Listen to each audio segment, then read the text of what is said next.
शिक्षा की अलख जगाने वाले विभाग ही अब भ्रष्टाचार की भेंट चढ़ रहे हैं। मामला अमेठी जनपद के बेसिक शिक्षा विभाग का है, जहां बेसिक शिक्षा विभाग में एरियर के नाम पर करोड़ों रुपए के गबन होने का मामला प्रकाश में आया है और इसमें वित्त एवं लेखा अधिकारी बेसिक शिक्षा विभाग के कार्यालय में तैनात कनिष्ठ लेखा लिपिक के खिलाफ मुकदमा दर्ज होने के बाद मामले का खुलासा हुआ है, जिसमें शासन स्तर से गठित जांच टीम में शामिल हुए कोषाधिकारी पर भी सवाल खड़े हुए हैं। जिले के शिक्षक संघ के तरफ से अपर मुख्य सचिव बेसिक शिक्षा और महानिदेशक स्कूल शिक्षा से पूरे मामले को लेकर शिकायत भी की गई है। जांच टीम में शामिल हुए कोषाधिकारी के कार्यकाल में एरियर के नाम पर करोड़ों का गबन हुआ है।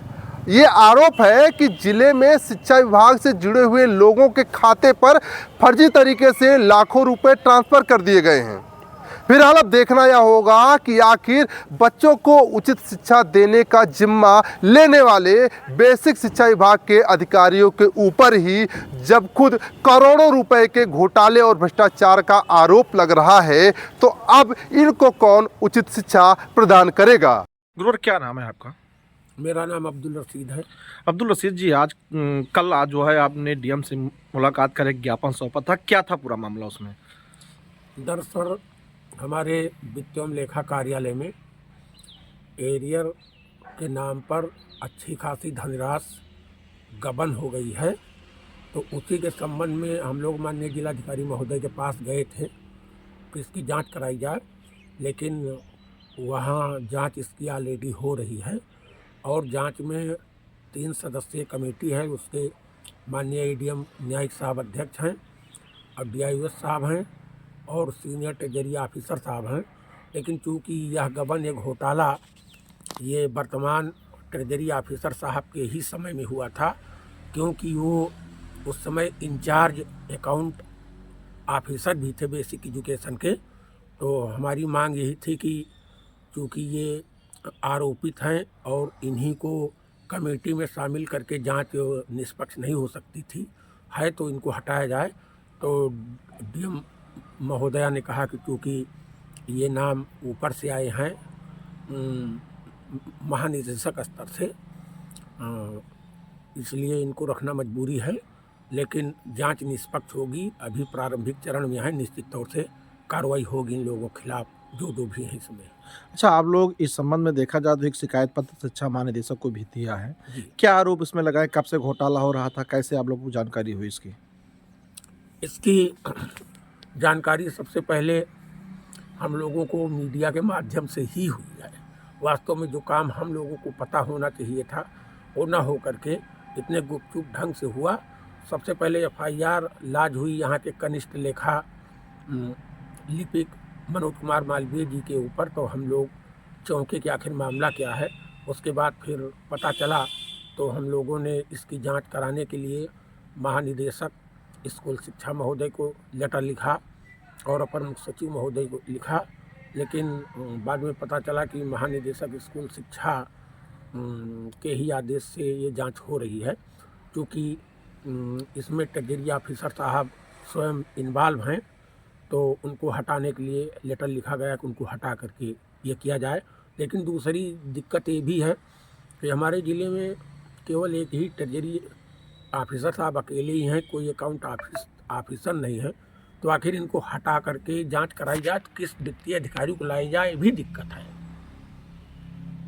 तो क्या लगता है, देखा जाए तो जो मनोज मालवीय थे, क्या ये लोग काफ़ी लंबे समय से घोटाला कर रहे थे कि आखिर जो सैलरी होती थी शिक्षकों की, इस सैलरी कैसे जाती थी, क्या था पूरा इसमें? हम मनोज कुमार मालवीय के अकेला दोष नहीं देंगे, इसलिए कि जो ऑनलाइन पेमेंट की व्यवस्था है इसमें एक लोडर होता है, दूसरा चेकर होता है। तो मनोज कुमार मालवीय एज ए बाबू उन्होंने सैलरी को भले या एरियर को इन्होंने लोड किया, लेकिन चेक तो करना था हमारे अकाउंट ऑफिसर साहब को। तो अकाउंट ऑफिसर साहब बराबर के भागीदार हैं, हमें अकेले नहीं कह सकते कि बाबू ही दोषी हैं, इसमें काफ़ी लोग भागीदार हैं। वर्तमान ट्रेजरी ऑफिसर साहब भी हैं, मनोज कुमार मालवीय भी हैं और जो भी साथ काम कर रहे थे वो भी हैं। लाभार्थी जिसके खाते में पैसा गया वो भी पूरा का पूरा एक मकड़ जाल है, पूरे बंदर बांट कर ली गई है सरकारी खजाने की। ये भी आरोप लग रहे हैं, जानकारियां मिल रही हैं कि जो शिक्षकों का सैलरी होता था वो कुछ अज्ञात नंबरों पर या अज्ञात अकाउंटों पर चला गया था, जो कि पूरी तरीके से भ्रष्टाचार ही है। बिल्कुल पूरी तरह भ्रष्टाचार है, क्योंकि अभी जांच प्रारंभिक चरण में है, इसके बारे में कुछ नहीं कहा जा सकता, लेकिन नाम आएगा अच्छे लोगों का। ये भी पता चल रहा है कि जो लेखा में काम कर रहे हैं उन्हीं का नाम है, और सबसे बड़ा आश्चर्य की बात है वर्तमान लेखाधिकारी साहब उन्हीं से काम भी ले रहे हैं। आरोपियों पर अभी भी विश्वास उनको हटा देना चाहिए। तो आप लोग इसकी अगर निष्पक्ष जांच नहीं होती है तो क्या करेंगे? इसकी निष्पक्ष जांच नहीं होगी तो हम उच्चाधिकारियों के पास जाएंगे और जो हमारा जिला प्रशासन है उससे फिर निवेदन करेंगे। इसकी जांच तो होगी ही, अगर कहीं नहीं होगा तो दूर तक जाएंगे। अगर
उत्तर प्रदेश की तमाम छोटी बड़ी खबरों को देखने के लिए अमेठी टुडे न्यूज़ को सब्सक्राइब करें और बेल आइकन हिट करना न भूलें।